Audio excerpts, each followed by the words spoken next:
Alors, Xavier, on en vient à cette attaque d'Israël contre l'Iran, cette riposte. Israël avait promis une riposte mortelle, précise et surprenante. Alors, mortelle, pas encore. Précise, elle l'a été assurément. Surprenante aussi. Elle est intervenue, vous le savez Isabelle, dans la nuit de vendredi à samedi, et contrairement à toutes les déclarations qu'on a pu entendre ce week-end, elle porte un coup extrêmement dur à la défense des mollahs. C'est une réussite, il faut le dire. Aucun site pétrolier ou nucléaire n'a été directement frappé, mais ce sont les systèmes de défense vitaux pour le régime qui ont été touchés dans l'ouest du pays jusqu'à la capitale, Téhéran. Des images satellites analysées par des experts permettent de répertorier plusieurs types d'attaques. D'abord, les systèmes de défense anti-aériens. Si l'armée iranienne reconnaît que quelques radars ont été endommagés, sur le terrain, la réalité est beaucoup plus grave pour les Iraniens. Les avions de l'État hébreu auraient détruit 4 batteries de S-300 qui protégeaient Téhéran et les installations nucléaires et énergétiques en Iran. Alors le S-300, qu'est-ce que c'est ? C'est un appareil livré par la Russie. C'est le système de défense anti-aérien avec des missiles, donc le plus performant dont disposent les Iraniens. Vous en voyez quelques images issues de Russie. De par notamment la guerre en Ukraine, la Russie ne va pas se précipiter pour en fournir de nouveau à Téhéran. Cela signifie qu'en certains endroits, Isabelle, les Iraniens sont dans l'incapacité totale de se défendre en cas de nouveaux raids israéliens. Et c'était bien le but, préparer la suite, on ne sait jamais. Plus grave, les capacités offensives, cette fois-ci de l'Iran, ont été touchées en représailles à l'attaque du 1er octobre subie par Israël. Les jets israéliens ont frappé 12 mélangeurs, des installations utilisées pour produire du combustible solide pour les missiles balistiques à longue portée. Alors les mélangeurs sont des équipements hautement sophistiqués que les Iraniens ne pourront pas renouveler par eux-mêmes. Ils les achètent en fait à la Chine. Cette frappe interdit une réplique d'ampleur à Téhéran et limite également sa capacité à reconstituer les stocks de missiles de ses alliés, le Hezbollah ou les Houthis par exemple. Une usine de production de drones a aussi été touchée, et puis le site de Parchin près de Téhéran.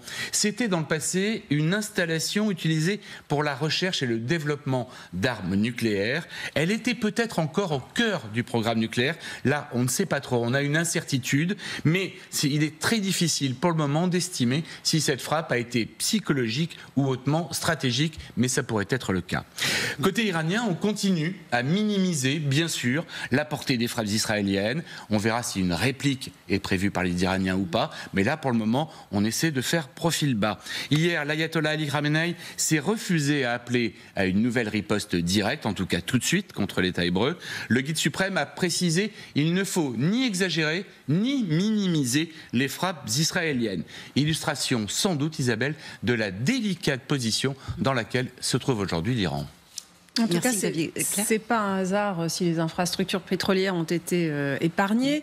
C'est vrai que à la fois frapper les infrastructures de pétrole, ce serait un coup extrêmement fort porté contre le régime des mollahs, mais ça déstabiliserait aussi le marché pétrolier. Peut-être que la Chine a dit son mot aussi là-dedans. Les États-Unis surtout. Et les États-Unis. Les cibles ont été définies en relation avec les États-Unis. Les États-Unis avaient dit surtout pas le nucléaire ni les sites pétroliers. Mais même le pétrole. Le pétrole, d'ailleurs, on voit très bien réaction instantanée sur le marché du pétrole, c'est les cours qui baissent. Donc ça veut dire soulagement, pas de crainte d'escalade, etc. Moins 4% ce matin pour le baril, on voit bien qu'il y a un gros soulagement. Oui. Et aux États-Unis, alors est-ce que c'est pas trop tard pour porter la successeur de Joe Biden? Bon, c'est un petit peu tard. Ça se verra pas à la pompe d'ici 9 jours. Les Américains ont été très sensibles, comme ils le sont toujours, au prix du carburant qui ont pu augmenter. Mais voilà, c'est bien évidemment.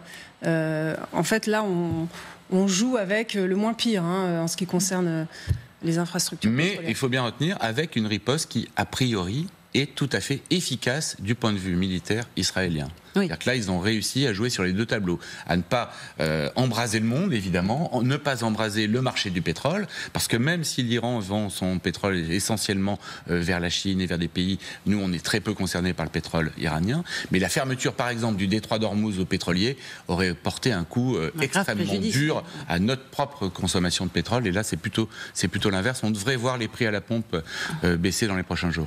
Ça veut dire que donc il y avait ces missiles envoyés par Téhéran Initialement, c'était 1er octobre. Après, on a vraiment craint une riposte très violente d'Israël, avec les mises en garde que vous évoquiez tous les deux des États-Unis en disant non, pas les sites pétroliers, pas le nucléaire. Ça n'a pas été le cas. Néanmoins, c'est réussi.